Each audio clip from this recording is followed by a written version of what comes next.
Basic മാത്സിൻ്റെ ഇന്നത്തെ ട്യൂട്ടോറിയലിലേക്ക് എല്ലാവർക്കും സ്വാഗതം. കഴിഞ്ഞ ക്ലാസ്സിൽ നമ്മൾ ഭിന്നങ്ങളെക്കുറിച്ചാണ് പഠിച്ചത്. ഭിന്നങ്ങൾ എന്ന് പറഞ്ഞാൽ P/Q എന്ന രൂപത്തിൽ എഴുതാൻ കഴിയുന്ന സംഖ്യകളെയാണ് ഭിന്നങ്ങൾ എന്ന് പറയുക. P/Q എന്ന രൂപത്തിൽ എഴുതാൻ കഴിയുന്ന സംഖ്യകളെ ഭിന്നസംഖ്യകൾ എന്ന് പറയും. 3 തരത്തിലുള്ള ഭിന്നസംഖ്യകളുണ്ടെന്ന് പറഞ്ഞു. സാധാരണ ഭിന്നം അഥവാ പ്രോപ്പർ ഫ്രാക്ഷൻ, വിഷമഭിന്നം അഥവാ ഇംപ്രോപ്പർ ഫ്രാക്ഷൻ, മിശ്രഭിന്നം അഥവാ മിക്സഡ് ഫ്രാക്ഷൻ. ഈ 3 ഫ്രാക്ഷനാണ് സാധാരണയുള്ളത്. അപ്പോൾ ഭിന്നങ്ങൾക്ക് മറ്റൊരു രൂപമാണ് എന്ന് പറയുന്നത്, അതായത് ദശാംശ സംഖ്യകൾ. ദശാംശ സംഖ്യകൾ എന്ന് പറഞ്ഞാൽ അത് ഭിന്നസംഖ്യകളുടെ മറ്റൊരു രൂപമാണ്. ഡെസിമൽസ് എന്ന് പറയും. ഡെസിമൽസ്. ഈ ഡെസിമൽസ് ഭിന്നസംഖ്യകളുടെ മറ്റൊരു രൂപമാണ്. ഉദാഹരണത്തിന് 1/2 1/2, 1 2 0, 0.10 5 2 10. അപ്പോൾ 1നെ 0.5 എന്ന് എഴുതാം. 1നെ 0.5 എന്ന് എഴുതാം.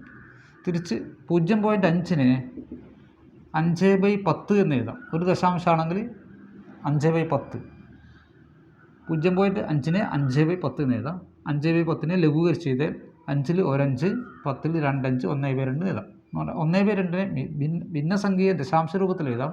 ദശാംശ രൂപത്തിൽ ഭിന്നസംഖ്യ രൂപത്തിലേക്ക് മാറ്റി എഴുതാൻ വേണ്ടി കഴിയുന്ന അർത്ഥം എന്ന് പറഞ്ഞാൽ ദശാംശ സംഖ്യകളും ഭിന്നസംഖ്യകളും ഒരേ സംഖ്യകൾ തന്നെയാണ്.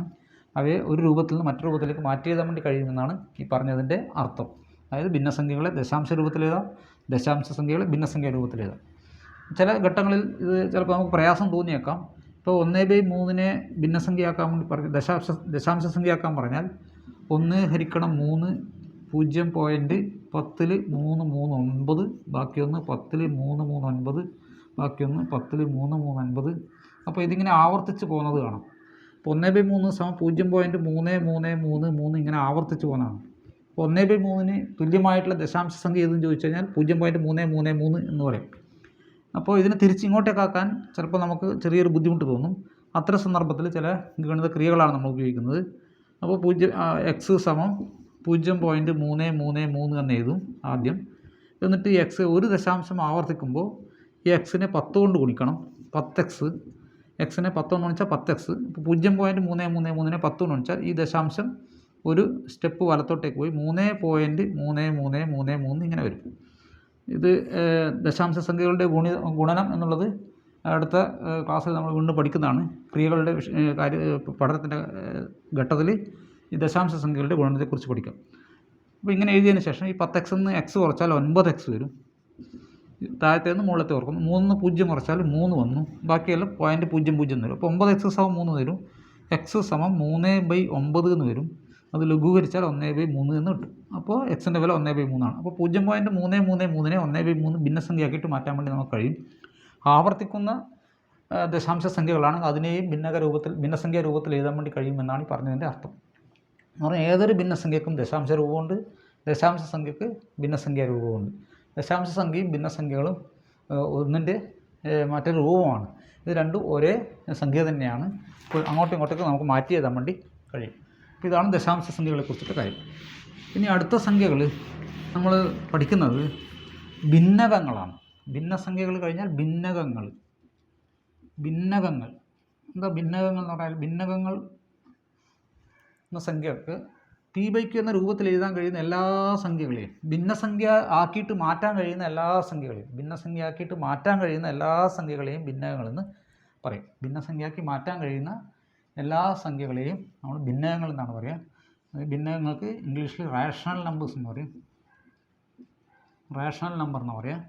P/Q എന്ന രൂപത്തിലാക്കാൻ വേണ്ടി കഴിയുന്ന എല്ലാ സംഖ്യകളും. ഉദാഹരണത്തിന് ഇപ്പോൾ ഒരു എണ്ണൽ സംഖ്യ എടുത്തെന്ന് കരുതിക്കോ. ഇപ്പോൾ 6 എന്ന് പറയുന്നൊരു സംഖ്യ എടുത്തെന്ന് വെച്ചോ. ഈ 6 ഒരു ഭിന്നസംഖ്യയാക്കിയിട്ട് മാറ്റിയെഴുതാൻ കഴിയും. 6നെ നമുക്ക് 6/1 എന്ന് എഴുതാം.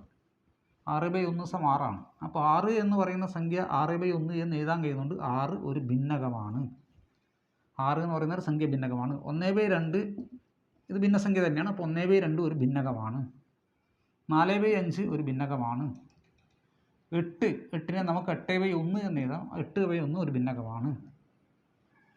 ഏത് സംഖ്യ എഴുതിയാലും -4നെ -4/1 എന്ന് എഴുതാം. അപ്പം -4 ഒരു ഭിന്നകമാണ്. ഇങ്ങനെ 1 എങ്കിലും എഴുതാൻ കഴിയുന്ന സംഖ്യകളെയാണ് നമ്മൾ ഭിന്നകങ്ങൾ എന്ന് പറയുക. അപ്പോൾ ഒരു സംഖ്യയെ ഭിന്നസംഖ്യയാക്കിയിട്ട് ഏത് സംഖ്യ ശരി ആ സംഖ്യയെ ഭിന്നസംഖ്യ 0 എടുത്താൽ 0ത്തെ 0 എന്ന് എഴുതാം, ഏത് സംഖ്യ എഴുതാം. അപ്പോൾ ഇങ്ങനെ ഒരു സംഖ്യയെ ഭിന്നസംഖ്യാ രൂപത്തിൽ എഴുതാൻ കഴിയുന്നുണ്ടെങ്കിൽ അത്തരത്തിലുള്ള സംഖ്യകളെയാണ് നമ്മൾ ഭിന്നകങ്ങൾ എന്ന് പറയുക. ഭിന്നസംഖ്യാ രൂപത്തിൽ എഴുതാൻ കഴിയുന്ന എല്ലാ സംഖ്യകളെയും മൊത്തത്തിൽ നമ്മൾ ഭിന്നകങ്ങൾ എന്നാണ് പറയുക. അപ്പോൾ അങ്ങനെ പറയുമ്പോൾ ഭിന്നസംഖ്യാ രൂപത്തിൽ എഴുതാൻ കഴിയാത്ത സംഖ്യകളുണ്ട് എന്നാണ് അതിൻ്റെ അർത്ഥം. ഭിന്നസംഖ്യാ രൂപത്തിൽ എഴുതാൻ കഴിയാത്ത സംഖ്യകളെയാണ് നമ്മൾ എന്താ പറയുക, അഭിന്നകങ്ങൾ എന്ന് പറയുക. അപ്പോൾ അഭിന്നകങ്ങൾ എന്നാൽ എന്താണെന്ന് ചോദിച്ചു കഴിഞ്ഞാൽ ഭിന്നസംഖ്യാ രൂപത്തിൽ എഴുതാൻ കഴിയാത്ത സംഖ്യകളെയാണ് അഭിന്നകങ്ങൾ എന്ന് പറയുക.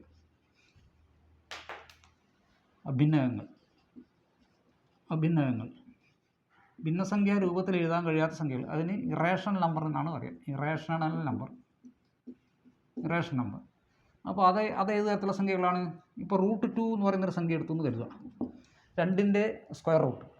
2ൻ്റെ സ്ക്വയർ റൂട്ടിൻ്റെ വില ഏകദേശം 1.414 ഇങ്ങനെ പോവുകയാണ്. ഈ സംഖ്യ 1 കഴിഞ്ഞിട്ട് 4 കഴിഞ്ഞിട്ട് 1 തന്നു, വീണ്ടും 4 കഴിഞ്ഞിട്ട് 1 അല്ല വരുന്നത്, ഇവിടെ 7 മറ്റോ ആണ് വരുന്നത്. അപ്പോൾ ആവർത്തിക്കൂല. അപ്പോൾ ആവർത്തിക്കാത്തതുകൊണ്ട് ഈ സംഖ്യയെ നമുക്ക് എന്താക്കാൻ വേണ്ടി കഴിയില്ല, ഭിന്നസംഖ്യ രൂപത്തിൽ എഴുതാൻ വേണ്ടി കഴിയില്ല.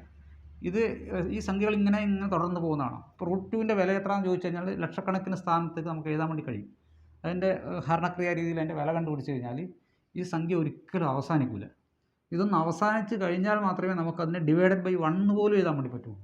അപ്പോൾ ഡിവൈഡഡ് ബൈ 1 പോലും എഴുതാൻ കഴിയാത്തതുകൊണ്ട് ഇതിൻ്റെ വാല്യൂ നമുക്ക് എത്രയാണെന്ന് പറയാൻ കഴിയില്ല. നേരത്തെ നമ്മൾ 1/3ൻ്റെ കേസിൽ നമ്മൾ അത് ആവർത്തിക്കുന്നതുകൊണ്ട് നമുക്ക് അതിനെ ഭിന്നസംഖ്യാ രൂപത്തിലേക്ക് മാറ്റി എഴുതാൻ വേണ്ടി കഴിഞ്ഞിട്ടുണ്ട്. പക്ഷേ ഇതിനെ ആ രൂപത്തിലേക്ക് മാറ്റി എഴുതാൻ വേണ്ടി കഴിയില്ല. ഇത് എഴുതി പൂർത്തിയാക്കാൻ വേണ്ടി കഴിയില്ല. എഴുതി പൂർത്തിയാക്കാൻ കഴിയാത്തതുകൊണ്ട് തന്നെ ഇതിനെ ഡിവൈഡ് ബൈ 1 എഴുതാൻ വേണ്ടി കഴിയില്ല, 1 പോലും എഴുതാൻ വേണ്ടി കഴിയില്ല. അതുകൊണ്ട് √2 എന്താണ്, ഒരു അഭിന്നക സംഖ്യയാണ്. √2നെ ഭിന്നസംഖ്യാ രൂപത്തിൽ എഴുതാൻ കഴിയില്ല, അതുകൊണ്ട് അതൊരു അഭിന്നക സംഖ്യയാണ്. ഇതിനെ p/q എന്ന രൂപത്തിൽ എഴുതാൻ കഴിയില്ല, ഡിവൈഡ് ബൈ 1 പോലും എഴുതാൻ കഴിയില്ല, അതുകൊണ്ട് p/q എന്ന രൂപത്തിൽ എഴുതാൻ കഴിയാത്തതുകൊണ്ട് √2 ഒരു അഭിന്നക സംഖ്യയാണ്. √3 മറ്റൊരു അഭിന്നക സംഖ്യയാണ്. നേരെ കുറച്ച് √4 അഭിന്നകമല്ല, കാരണം √4 എന്ന് പറഞ്ഞാൽ 2 ആണ്, 4ൻ്റെ വർഗ്ഗമൂലം 2 ആണ്. √4 അഭിന്നകമല്ല, √4 ഭിന്നക സംഖ്യയാണ്. √3ൻ്റെ വില 1.73 സംതിങ് ആണ്. ഇങ്ങനെ എൻഡ്ലെസ് ആയിട്ട് അങ്ങ് പോകും, ആവർത്തിക്കാതെ ഏതൊക്കെയോ സംഖ്യകൾ ഇങ്ങനെ മാറി മാറി വന്ന് അങ്ങോട്ടേക്ക് പോകും. പൂർത്തീകരിക്കാൻ വേണ്ടി കഴിയില്ല, എത്ര സ്ഥാനം എഴുതിയാലും പൂർത്തിയാവില്ല. അതുകൊണ്ട് ഡിവൈഡ് ബൈ 1 പോലും എഴുതാൻ കഴിയില്ല. എഴുതി കഴിഞ്ഞാൽ ഡിവൈഡ് ബൈ 1 എഴുതാൻ വേണ്ടി കഴിയും. അതുകൊണ്ട് ഇതും ഒരു അഭിന്നക സംഖ്യയാണ്. ഇപ്പോൾ √2, √3 ഇങ്ങനെയുള്ള സംഖ്യകളാണ് അഭിന്നക സംഖ്യകൾ. മറ്റെല്ലാ സംഖ്യകളും p/q എന്ന രൂപത്തിൽ എഴുതാൻ കഴിയുന്നുണ്ട്, അതൊക്കെ ഭിന്നകങ്ങളാണ്.